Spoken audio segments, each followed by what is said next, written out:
સુરતના વરિયાવ વિસ્તારમાં માત્ર 10 વર્ષની બાળકીનો અચાનક બેભાન થયા બાદ મોત નીપજ્યું હતું। પરિવારને જાણ કરતા તેઓ દોડી ગયા હતા અને બાળકીને ખાનગી હોસ્પિટલમાં ખસેડી હતી। જો કે ટૂંકી સારવાર દરમિયાન મોત નીપજ્યું હતું। એકની એક દીકરીનું મોત થતા પરિવારમાં શોકનો માહોલ છવાઈ ગયો હતો। મળતી માહિતી પ્રમાણે સુરતના વરિયાવ ગામ ખાતે આવેલી મદીના રેસિડેન્સીમાં મૂળ ધાંધુકાના ઇકબાલ હબીલભાઈ ખલીફા રહે છે। પરિવારમાં પત્ની, દીકરો અને દીકરી છે। ઇકબાલભાઈ અડાજણ મામલતદાર મતદાન યાદી વિભાગમાં કામ કરી પોતાનું ગુજરાન ચલાવે છે। દીકરી તમન્ના નજીકમાં આવેલી શિશુકુંજ વિદ્યાલયમાં ધોરણ 5માં અભ્યાસ કરે છે। પિતા ઇકબાલભાઈએ જણાવ્યું હતું કે ગત રોજ સવારે તમન્ના સ્કૂલેથી અભ્યાસ કરવા ગઈ હતી।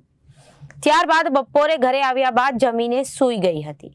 ત્યારબાદ 4 વાગે ઉઠી હતી અને 5 વાગે નજીકમાં જ આવેલા ટ્યુશન ક્લાસમાં ગઈ હતી।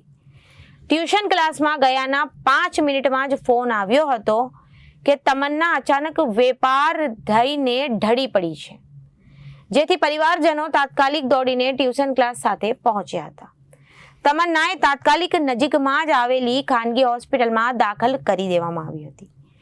જો કે વેન્ટિલેટર સહિતની સારવાર આપવામાં આવી રહી હોવા છતાં કોઈ રિકવરી આવી ન રહી હતી, જેથી અન્ય એક ખાનગી હોસ્પિટલમાં તેને ખસેડવામાં આવી હતી, જ્યાં રાત્રે તમન્નાને મૃત જાહેર કરવામાં આવી હતી।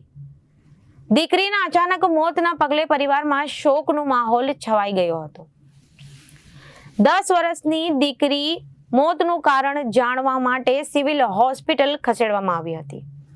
પોસ્ટમોર્ટમના પ્રાથમિક તારણમાં બાળકીના માથામાં હેમરેજ થઈ ગયું હોવાનું સામે આવ્યું છે। જો કે વધુ સેમ્પલ લઈને રિપોર્ટ માટે મોકલી આપવામાં આવ્યા છે। બાળકીનું સ્કૂલ અથવા ટ્યુશન જતા સમયે પડી જવાથી માથામાં ઇન્જરી થવાની શક્યતા છે। આ સાથે જ્યારે બેભાન થઈને જડી પડી રહી ત્યારે પણ માથામાં બીજા થઈ હોઈ શકે છે। પિતાએ વધુમાં જણાવ્યું હતું કે તમન્નાને ખેંચ આવવાથી પડી ગઈ હોય તેવું લાગી રહ્યું છે। જો કે અત્યાર સુધી તમન્નાને ક્યારેય ખેંચ આવી નથી। જ્યારે ખાનગી હોસ્પિટલમાં લઈ જવામાં આવી ત્યારે તેમને કોઈ જાણકારી ન હતી। હોસ્પિટલમાં કોઈ રિકવરી પણ આવી રહી ન હતી। હાલ પોસ્ટમોર્ટમમાં તેના માથાના પાછળના ભાગે વાગવાથી લોહી જામી ગયું હોવાનું કહેવામાં આવ્યું છે। ઇકબાલભાઈ હબીબભાઈ ખલીફા।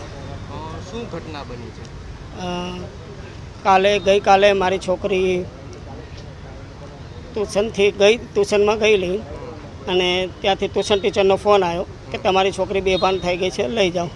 એની મમ્મી એને ત્યાં લેવા ગઈ અને મોરાપાગલ કઈ હોસ્પિટલ હતી નહીં, મોરાપાગલ સર્કલ પર એક હોસ્પિટલ છે, એની અંદર દાખલ કરી।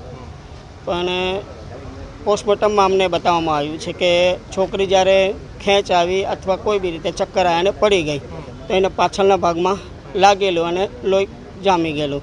પણ ડૉક્ટરને એ વખતે કંઈ ખ્યાલ આવતો નહોતો। એમણે ઘણી કોશિશ કરી રિકવર આવે એના માટે, પણ હૃદયના ધબકારા અને બંધ થઈ ગયા અને બ્લડ બધી જગ્યાએ પહોંચતું નહોતું।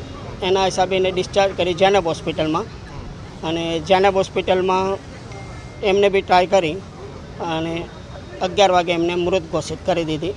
અને પોસ્ટમોર્ટમ કરવામાં આવેલા ત્યાં અમને જાણ થઈ કે ભાઈ પાછળના ભાગમાં એને વાગેલું છે અને બ્લડ જામી ગયેલું છે। એના હિસાબે આ બધું બન્યું છે। તમે શું કામકાજ કરો છો? હું મામલતદાર કચેરીમાં ઓપરેટર છું।